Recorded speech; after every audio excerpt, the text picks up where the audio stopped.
Innopolis компаниясы Россияның һәр кулланучысына компьютерның шиксез мөмкинлекләрен ачты. Алар иң гади эш станциясын супер машинага әйләндерә. Шулай итеп, хәзер һәр кеше үй шартларында объектларны проектлы яки киберспортның яңа үрләрен яулый ала.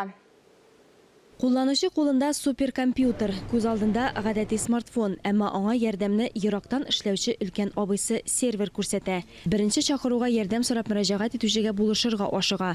Һәр кулланучыга шиксез мөмкинлекләр ача. Пользователь, имея любой компьютер, даже старый компьютер, смартфон, планшет, даже... Кулланучы теләсә кайсы компьютер, хәтта иске смартфон, планшет, телевизор белән дә ерактан торып эшли. Куәтле ресурслар сервер мөмкинлекләреннән файдалана ала. Иннополиста сервисны югары технология үрләрен яулап була. Айрым икътисади зона резиденты элек чит ил компаниялары булган урынны били. Ул кеше бизнеска ярдәм итү өчен чын процессны башлап җибәрә. Сервис моңарчы күрелмәгән дәрәҗәдә кирәкле булып чыкты. Малый и средний бизнес не хватает, скажем, больше про малый бизнес. У них не хватает средств на покупку.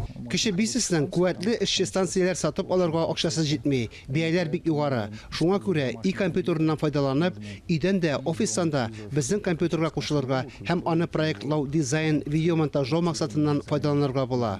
Хәзер эшне, мәгълүматны саклауны да үзебезнең ил платформасында оештыралар. Дөнья күләмендәге актив геймерлар кебек уен кагыйдәләрен үзгәрттеләр. Россия на данный момент составляет только порядка 20% пользователей.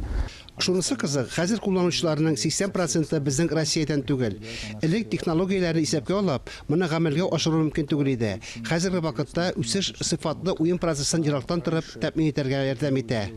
Яшь команданы Иннополиста әзерләгәннәр, киләчәктә дә үстерәләр. Бигрәк тә смартфоннар секторында хәзер кечкенә экранда да дөньяның катлаулы процессларына юл ярырга мөмкин. Алия Галиуллина, Диана Василова, Ринат Сәхибгәрәев, Татарстан яңалыклары, Иннополис.